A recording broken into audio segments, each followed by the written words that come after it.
जोजो टीवी। जंगल में रहने वाला बाघ सुबह शाम सैर करने का शौकीन था। उसे जंगल के आसपास सैर कर कर वापस लौटकर जंगल में आना बहुत पसंद आता था। एक दिन ढलने वाला था और बाघ आराम से टहलता हुआ जंगल की तरफ लौट रहा था। अचानक उसे एक भयंकर आवाज सुनाई दी। अरे ये कैसी आवाज है? मुझे लगता है ये इस दिशा से आ रही है। जाकर देखता हूँ। बाघ उसी दिशा की तरफ चलने लगता है जहाँ पर उसे आवाजें आ रही थी।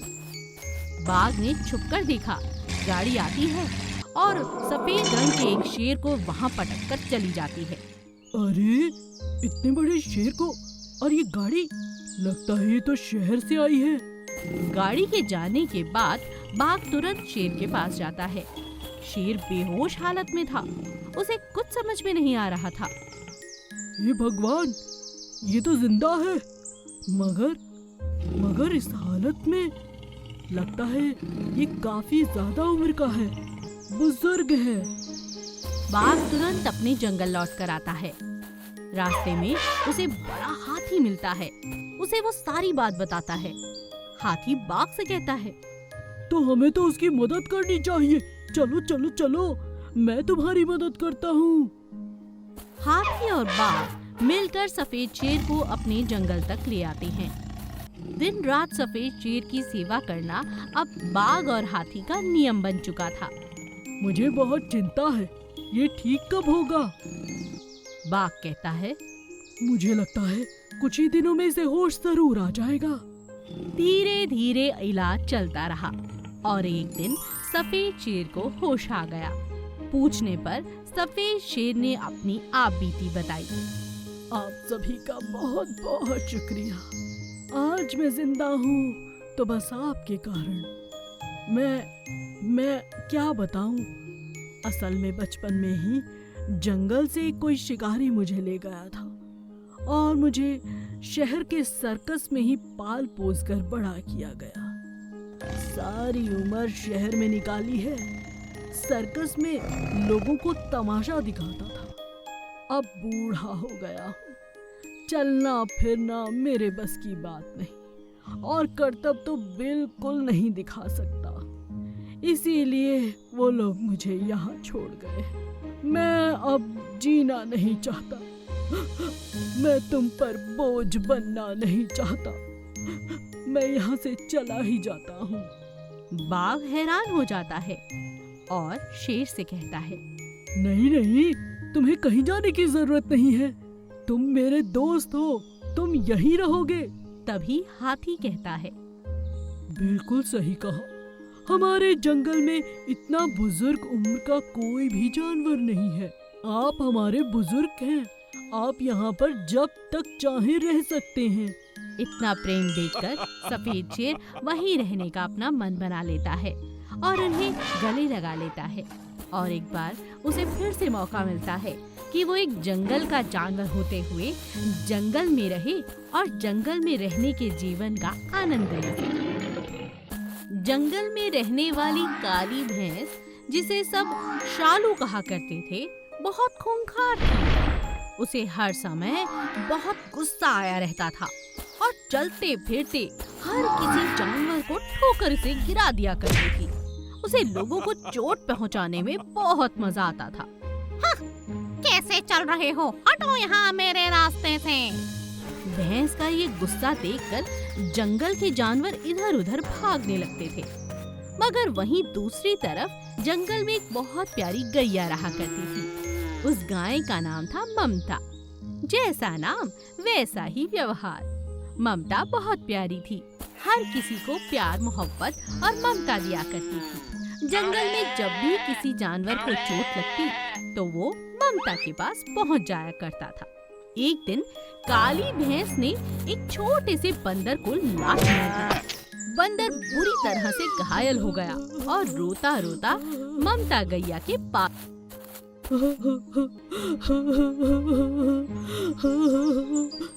अरे तुम रो क्यों रहे हो? क्या बताऊं, वो शालू भैंस ने चलते चलते मुझे ठोकर मारी।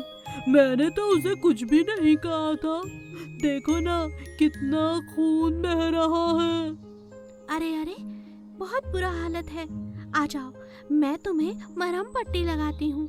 गैया उसके जख्म पर मरहम पट्टी लगाती है और उसे दूध पिलाती है, साथ में 2 केले खाने के लिए देती है। बेचारा बंदर भूख से तड़प रहा था। उसने तुरंत दूध पिया और केले खाकर बोला, अगर तुम ना होती तो मेरा क्या होता। ये शालू भैंस बहुत बुरी है, भगवान इसे एक दिन सजा जरूर देगा। और इसी तरह आए दिन भैंस के मारे जाने के कारण कोई न कोई ममता के पास आता ही रहता था। तेज तूफान आने के कारण भैंस का अपना बच्चा एक पेड़ के नीचे आ जाता है और उसकी टांग फट जाती है। वो जोर जोर से कराहने लगता है, बचाओ बचाओ, माँ माँ। अरे मेरा बच्चा, क्या हुआ तुझे? भैंस उसे बचाने की तो बहुत प्रयास करती है, लेकिन बचा नहीं पाती। उसकी एक टांग में बहुत बुरी तरह से जख्म हो जाता है। शालू जोर जोर से रोने लगती है। मुझसे गलती हो गई, अब मेरे बच्चे की मदद तो करो। तभी एक खरगोश कहता है, मदद तो सफेद गैया कर सकती है, ममता गाय सबकी मदद करती है। भैंस हमेशा से ममता गाय को अपना दुश्मन समझती थी, लेकिन हार कर अपनी दुश्मनी भुलाकर भैंस अपने बच्चे को लेकर ममता गैया के पास पहुंचती है। ममता उसके बच्चे को देखते ही कहती है, अरे अरे अरे, कितना गहरा जख्म है, लाओ अभी मरहम पट्टी कर देती हूँ। ममता का इतना प्यार, इतना लगाव और इतनी सेवा देखकर अब शालू पूरी तरह से बदल चुकी थी। उसने अपने बच्चे का पूरा इलाज ममता से ही करवाया और आखिर में गैया से कहा, मुझे माफ कर दो, और तुम्हें जो अपना दुश्मन समझती थी वो तो मेरी भूल थी, तुम तो मेरी बहन हो। गाय और भैंस आपस में गले मिलती हैं और यह दृश्य देखकर बाकी सभी जानवर सुकून की सांस लेते हैं। अरुण और गंगा चंदनपुर नाम के गांव में रहा करते थे। अरुण को बिल्कुल भी खेती बाड़ी करना बिल्कुल पसंद नहीं था, क्योंकि वो पढ़ा लिखा था। इसीलिए वो शहर जाकर काम करता और गांव को शाम की तरफ लौट आता। अरुण की देखा देखी गांव के कई नौजवान शहर की तरफ जाने लगे। हर कोई अब व्यापार करना चाह रहा था, बहुत ज्यादा नौकरी करना चाह रहा था, लेकिन बिल्कुल भी खेती बाड़ी में किसी का दिल लगता ही नहीं था। गंगा को अपने पति की ये बात बिल्कुल पसंद नहीं थी। उनके पास बहुत सारी जमीन थी जो एकदम बंजर पड़ी थी। गंगा जैसे ही घर का सारा काम खत्म कर लेती, वो जाकर अपने खेतों में पेड़ पौधे लगाती थी। धीरे धीरे पेड़ पौधे बड़े होने लगे। उसका बागीचा, उसका पूरा खेत लहलहाने लगा। हर जगह फूल, बड़े बड़े वृक्ष, हर किसी को देखकर बहुत अच्छा लगता था। हर कोई गंगा की बहुत तारीफ करता था। एक दिन अरुण ने गंगा से कहा, जब देखो इन्हीं कामों में लगी रहती हो। मान लिया तुम्हारी मेहनत से सुंदर लगता है हमारा खेत, मगर जरा अपने हाथ पैर देखो, एकदम काली पड़ गई हो धूप में काम कर करके। बस करो, पूरी गर्मियों में आराम ही करना और अपने रंग रूप पर थोड़ा ध्यान दो। अरुण ऐसा कहकर चला जाता है। गंगा को ये बात बहुत बुरी लगती है। अचानक शाम के समय मौसम बहुत बिगड़ जाता है। गंगा अपने पति का इंतजार करने लगती है। शाम को जब उसका पति घर आता है तो वो बहुत ज्यादा निराश और परेशान था। गंगा उससे पूछती है, क्या बात है, आप कुछ कहते क्यों नहीं, इतने परेशान क्यों लग रहे हो? अरुण उसे बताता है कि आज उसकी नौकरी चली गई है। अब कोई भी गांव का व्यक्ति शहर में काम नहीं कर सकता। सरकार का ये फैसला है कि जो लोग गांव में रहकर अपने खेतों का ख्याल रखेंगे और उसके बाद नौकरी करेंगे, उन्हीं को बहुत ज्यादा काम मिलेगा। गंगा इस बात पर अरुण से कहती है, अरे तो परेशानी की क्या बात है, आपकी नौकरी कहीं नहीं जाएगी, मैं वादा करती हूँ। अगले दिन 2 सरकारी महिलाएं पूरे गांव का चक्कर लगाती हैं और हर घर में जाके ये पता करती हैं कि गांव में लोग खेती बाड़ी कर भी रहे हैं या केवल शहर जाकर कमाना चाहते हैं। जब वे दोनों महिलाएं गंगा से मिलने आती हैं तो गंगा का खेत देखकर और उसकी बातें सुनकर वे बहुत प्रसन्न हो जाती हैं। अरे वाह गंगा, तुमसे मिलकर तो हमें बहुत खुशी हुई और तुम्हारा ये खेत केवल एक ही खेत है पूरे गांव में जो इतना लहलहा रहा है। इतने सुंदर वृक्ष, प्यारे प्यारे फूल पत्ते, वाह मजा आ गया। सरकार को तुम पर गर्व है। तुम्हारे पति को एक अच्छी नौकरी सरकार देगी और ये जो तुम शुभ काम कर रहे हो उसके बदले में सरकार ने तुम्हें एक सोने का पेड़ देने का इनाम दिया है। ये देखो, ये नन्हा सा सोने का पेड़ सरकार की तरफ से आप दोनों के लिए इनाम है। पूरे गांव के सामने अरुण और गंगा को सम्मान दिया जाता है। दोनों बहुत खुश हो जाते हैं और फिर अरुण अपनी पत्नी से कहता है, सच में गंगा, तुमने तो इतना बड़ा काम कर दिया। मैंने तो कभी इसकी कल्पना भी नहीं की थी। नौकरी भी मिल गई और हमारे खेत भी बच गए। और इस तरह दोनों फिर से बहुत खुशी खुशी रहने लगते हैं। अरुण अपनी सरकारी नौकरी पर जाता है और गंगा गांव में रहकर ही खेतों का ख्याल रखती है। बंदर और भेड़िए की दुश्मनी। बंदर बहुत ही मस्तीखोर था। हर किसी का मजाक उड़ाना उसे बहुत पसंद था। लेकिन भेड़िया हमेशा गुस्से में रहता, हर किसी के ऊपर अपनी नाराजगी जताता और हमेशा इतरा कर चलता। उसे इस बात का बहुत घमंड था कि वो तरह तरह के शिकार कर लेता था। मगर भेड़िए की एक टांग थोड़ी सी टूटी हुई थी, जिसके कारण वो लंगड़ा कर चलता था। और बंदर यूं तो उसका दुश्मन था ही, मगर अक्सर वो उसे चिढ़ाया करता था। अरे लंगड़े, कहाँ चला? माना माना तो बहुत अच्छा शिकारी है, लेकिन जरा अपनी टांग की तरफ देख, भागते हुए तो बहुत मटकता हुआ लगता है। आज तक भेड़िया नहीं देखा ऐसा जैसा तू है रे, घमंडी लाल। भेड़िए को बंदर का इस तरह से उसका मजाक उड़ाना बिल्कुल पसंद नहीं था।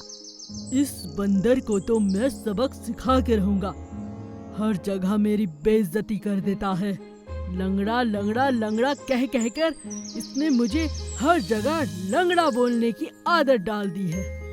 हर कोई अब मुझे भेड़िया नहीं, लंगड़ा कहने लगा है, और ये सब इस बंदर के कारण।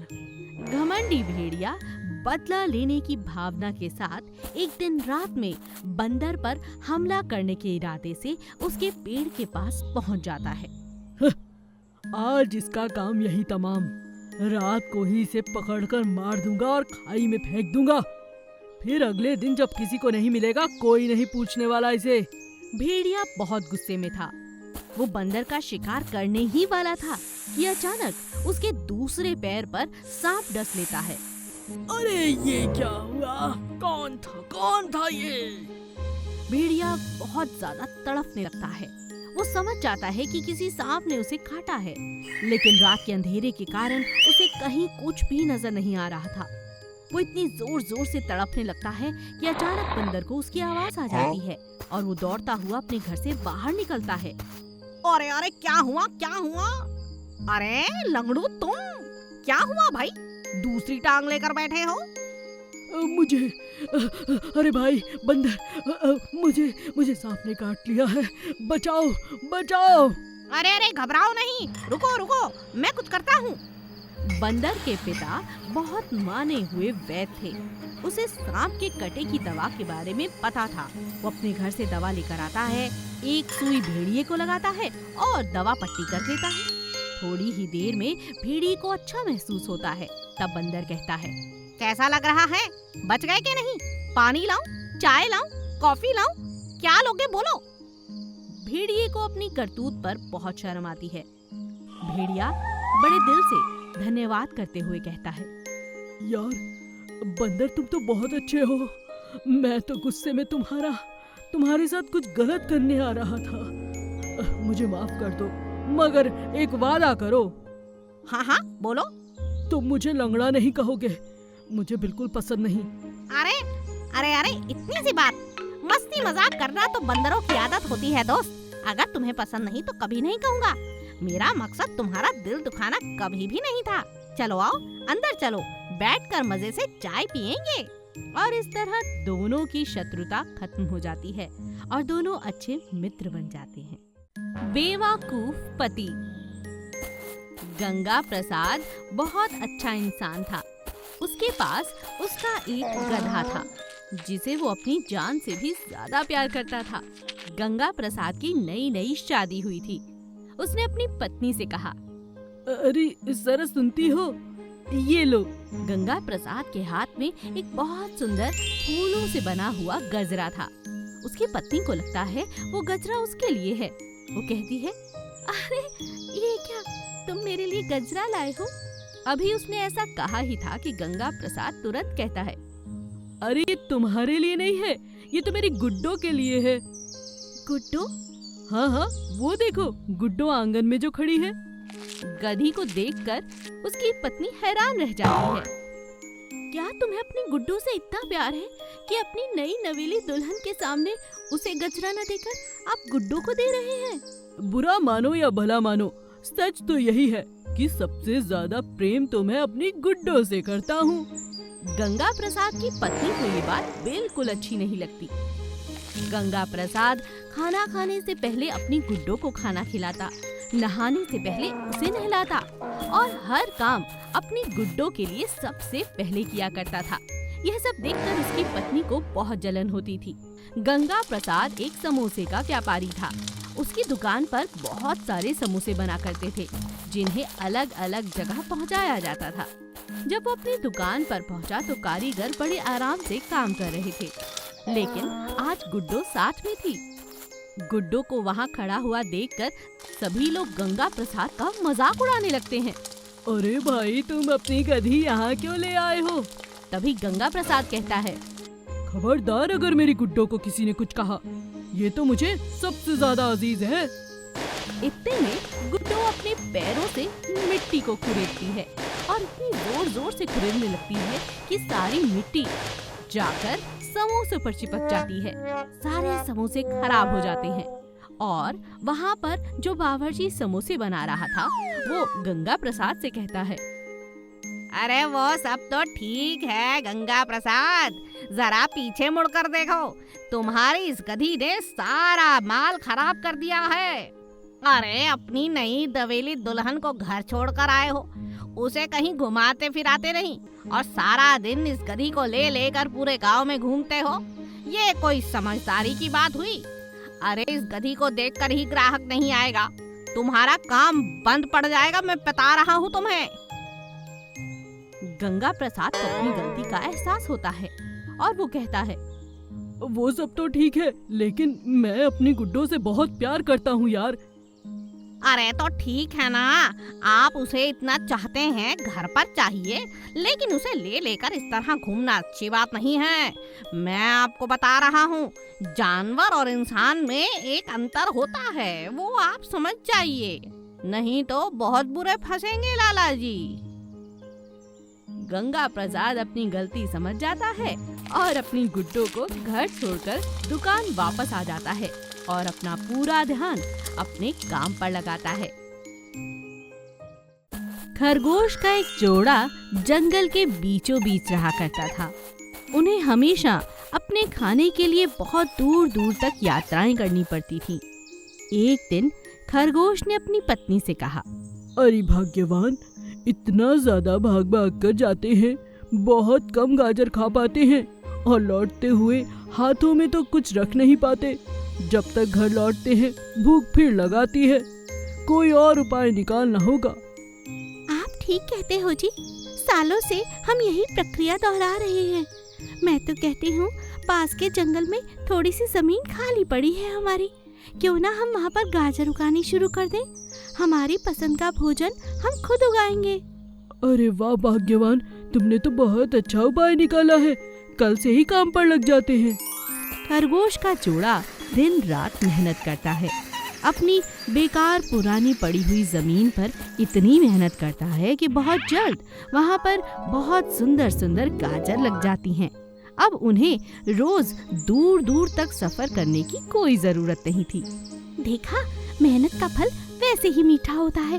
और ये गाजरें, आहा, खाते ही आराम आ गया, मजा आ गया घर की गाजरें खाकर। आज तो मैंने इतनी सारी गाजरें तोड़ ली हैं खेतों से कि कल गाजर का हलवा बनाऊंगी और पूरे जंगल को खिलाऊंगी। दोनों पति पत्नी बहुत खुश थे। खरगोश का जोड़ा इतना खुश था कि हर किसी को अपने खेतों के बारे में बताता, उन्हें गाजर खिलाता और उन्हें भी प्रसन्न कर देता। लेकिन एक दिन जब दोनों अपने खेतों में पहुँचे तो देखा कि आसपास के जंगल के कुछ खरगोश उन्हीं के खेत में आकर अपना भोजन तलाश कर रहे हैं। हाय राम, ये क्या, सारी मेहनत मैं करूं और खा जाए ये लोग, ये तो बहुत गलत बात है। तभी साथ खड़ा चूहा खरगोश से कहता है, अरे तो क्या हुआ, तुम भी तो यही करते थे सालों से, दूर दूर तक जाकर लोगों के खेतों से चुरा चुरा कर खाते थे, उनकी मेहनत खाकर घर लौट आते थे। आज तुम्हारी मेहनत कोई खा रहा है तो बहुत बुरा लग रहा है तुम्हें। चूहे की ये बात सुनकर खरगोश को अपनी गलती तो समझ में आ गई, लेकिन अब उसे एक उपाय चाहिए था। अरे बस बस ठीक है, मैं मान गया, लेकिन आप ये बताओ इस मुसीबत से निजात कैसे पाएं? तभी उसका दोस्त चूहा उसे एक उपाय बताता है। बहुत आसान है, मैं तुम्हारे लिए एक मिट्टी का खरगोश बना देता हूँ। उसे इस खेत के बीचों बीच रख दो, आसपास भी रख दो। मिट्टी के खरगोश को देखकर लोगों को लगेगा कि तुम इस खेत के मालिक हो और वो कभी नहीं आएंगे। हाँ, ये ठीक रहेगा।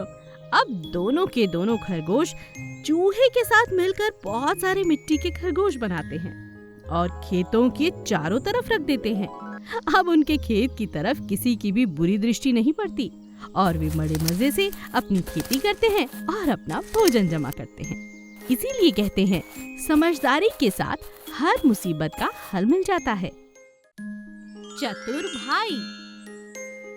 राम और श्याम की शादी हो चुकी थी। दोनों भाई एक ही घर में रहते थे, लेकिन आए दिन उनकी पत्नियां आपस में बहुत ज्यादा झगड़ा करती थीं। एक दिन राम की पत्नी ने श्याम की पत्नी से कहा, हाँ, मेरा पति बड़ा है, घर का मुखिया वही है, जो वो कहेगा वही होगा। श्याम की पत्नी ये बात सुन नहीं पाती और उसे जवाब देते हुए कहती है, देखो दीदी, बहुत हुआ, ये इस तरह से रोब मारना बंद करो। हम छोटे हैं तो क्या हुआ, बराबर की कमाई करता है मेरा पति। इस घर पर मेरा भी उतना ही अधिकार है जितना तुम्हारा, समझ गई? और अगर मुझे ज्यादा परेशान किया तो पुलिस बुला लूंगी। इस तरह की लड़ाइयाँ हर रोज होती रहती थीं। अब दोनों भाइयों में भी मनमुटाव रहने लगा।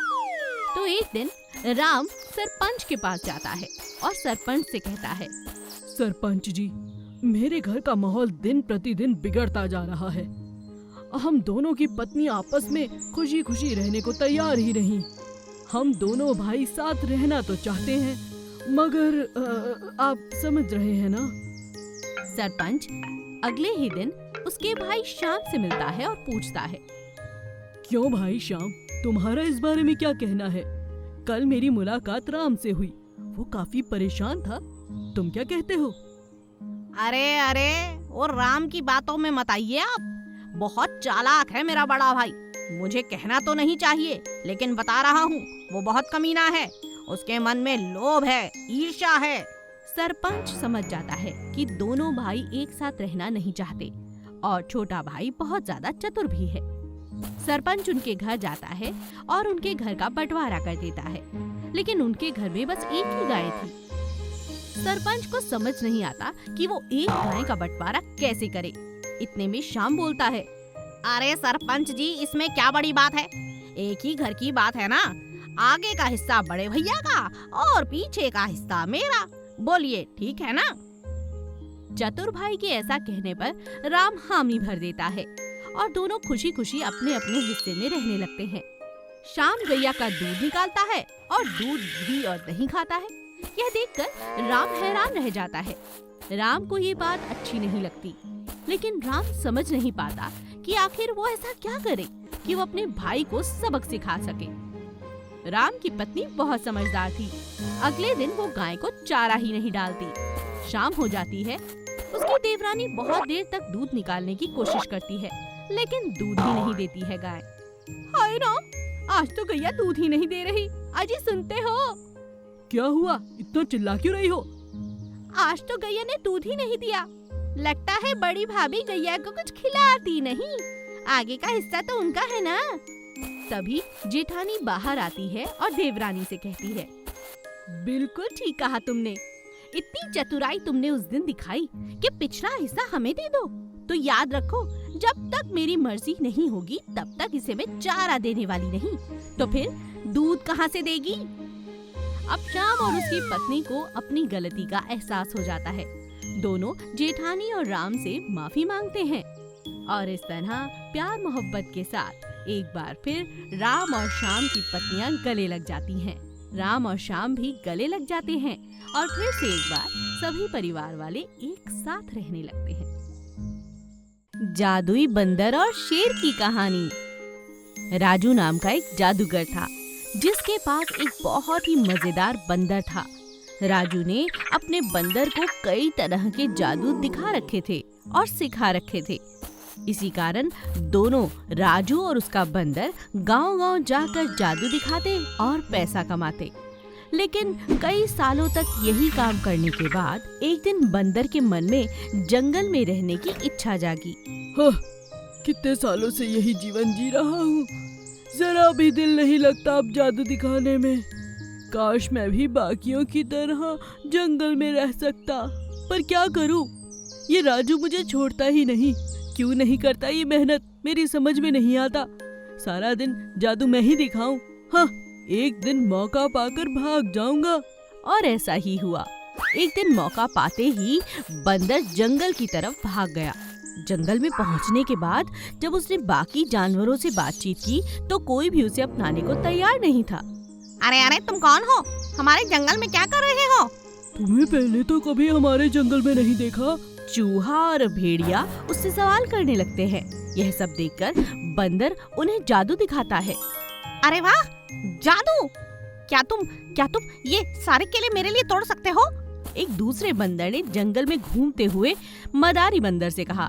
जादुई बंदर ने तुरंत सारे के सारे केले उतार कर अपने दोस्त बंदर को दे दिए और कहा, ये लो, लेकिन क्या तुम मुझसे दोस्ती करोगे? हाँ हाँ, क्यों नहीं? जादुई बंदर की दोस्ती अब धीरे धीरे सभी जानवरों से होने लगी, क्योंकि वो उन सबको जादू भी दिखाता था और उनकी मदद भी करता था। जब ये बात राजा शेर को पता चली तो राजा शेर ने भी बंदर से मिलने की ठान ली। राजा शेर के आदेश पर जादुई बंदर को राजा शेर के पास ले जाया गया। राजा शेर ने बोला, तुम्हारी बहुत सी चर्चाएं सुनी है मैंने। ठीक है, जादू दिखाते हो, मगर कहीं तुम हमारे जंगल के लिए खतरा तो नहीं? अपनी सफाई में कुछ कहना चाहते हो? तब बंदर कहता है, महाराज, ऐसी कोई बात नहीं है। यहाँ आकर तो मैं बहुत खुश हूँ। सालों से इंसानों वाली जिंदगी जी रहा था। जंगल में कैसे रहना है मैं तो भूल ही गया था। आप मुझे अनुमति दे, मैं रोज आपको भी तरह तरह के जादू दिखाऊंगा। ये मुझे इंसान नहीं सिखाए हैं, मेरे मालिक ने। और जब कभी आपके अतिथि दूसरे गांव से आएंगे या शहर से आएंगे या फिर जंगल से आएंगे, उन्हें भी मैं बहुत सारा मनोरंजन दूंगा। बंदर की ये बात सुनकर राजा शेर बहुत खुश हुआ और उसे इनाम में एक बढ़िया सा घर दिया। राजा शेर ने कहा, हम तुम्हारी बातों से बहुत प्रसन्न हैं। जाओ, आज से ये नया घर तुम्हारा है। इस घर में रहो, हमारी सेवा करो, इस जंगल में रहो और हमारे अतिथियों का बहुत धूमधाम से स्वागत के साथ साथ मनोरंजन करना। आज से तुम्हारा परम धर्म रहेगा। जी महाराज। और इस तरह बंदर को जंगल में रहने का एक नया अनुभव भी मिला और अपना नया घर। भीगू नाम का एक शेर था जिसके माता पिता को कहीं जंगल से बहुत दूर शहर के सर्कस में कोई ले गया था। इसी कारण अब वो एकदम बेघर हो चला था। उसे अपना जंगल याद ही नहीं था। इसी कारण वो यहाँ वहाँ भटकता रहता था। एक दिन उसने सर्कस की गाड़ी को अपने आसपास देखा। अब वो बहुत परेशान हो गया। वो छुप छुप कर उन लोगों की बातें सुनने लगा जो शहर से वहाँ पर शायद शेर या कोई और जानवर पकड़ने के लिए आए थे। अरे भाई, याद है कुछ साल पहले इसी इलाके से हमने एक शेर और शेरनी का शिकार किया था। बहुत बढ़िया जोड़ा है, आज भी सर्कस में बढ़िया नाच खेल कर रहे हैं। चलो चलो आगे बढ़ते हैं। बहुत सुंदर जंगल है वहाँ पर। वहाँ के हाथी बड़े बड़े हैं, चलकर उनका शिकार किया जाए। हाँ हाँ, चलो चलो। दो शिकारी जानबूझकर सर्कस की एक बस लेकर वहाँ पहुँच चुके थे और शिकार करने के लिए आगे बढ़ते हैं। शेर इस बार किसी भी जानवर के साथ ऐसी अनहोनी नहीं होने देना चाहता था। वो अपनी तेज रफ्तार के साथ जंगल की तरफ भागता है और वहाँ पहुँचकर वहाँ पर शोर मचा देता है। सुनो सुनो सुनो, जंगल के पास ही 2 खतरनाक शिकारी हैं जो बहुत जल्द यहाँ पहुँचते होंगे। मैंने उनकी बात सुन ली है। वो आप लोगों को, खास तौर पे यहाँ के बड़े हाथियों को पकड़ना चाहते हैं। आप लोग जल्दी ही कोई योजना बनाएं और उन्हें यहाँ से भगा दें, नहीं तो बहुत नुकसान होगा। जंगल के सभी हाथी वहाँ इकट्ठा हो जाते हैं, शेर की बात मानते हैं और जंगल की दहलीज पर पहुँच जाते हैं। हाथी बहुत खूंखार और बहुत डरावने थे, जिन्हें देखकर शिकारी दुम दबाकर वहाँ से भाग जाते हैं। शेर भी कहीं और जाने लगता है। तब हाथी उससे कहता है, अरे अरे भाई रुको, तुम्हारा नाम क्या है? मेरा नाम भीकू है। तुम किस जंगल में रहते हो? मेरा कोई जंगल नहीं, मैं अनाथ हूँ। क्या कहा? अनाथ? नहीं नहीं बेटा, तुमने हमारी जान बचाई है, हमारे इस जंगल की रक्षा की है और तुम बहादुर, नेक, ईमानदार और शक्तिशाली हो। जंगल का राजा एक शेर होना चाहिए, मगर हमारे जंगल में कोई शेर नहीं। कुछ साल पहले इसी तरह के कुछ शिकारी आए और हमारे राजा रानी को उठा कर ले गए। साथ में उनका एक बालक भी था। क्या कहा? वो तो मेरे माता पिता थे। मैं उनके साथ नहीं गया था, रास्ते में ही उन्होंने मुझे कहीं छोड़ दिया। मैं तो यहाँ वहाँ घूमता हुआ बड़ा हुआ हूँ। वो मैं ही था, यानी ये जंगल मेरा है। बिल्कुल सही जगह लौट आए हो बेटा। आज से जंगल की जिम्मेदारी तुम्हारी और जंगल के राजा भी तुम हो। और इस तरह अनाथ शेर को अपना घर, अपना जंगल मिल जाता है और वो वहाँ का राजा बन जाता है।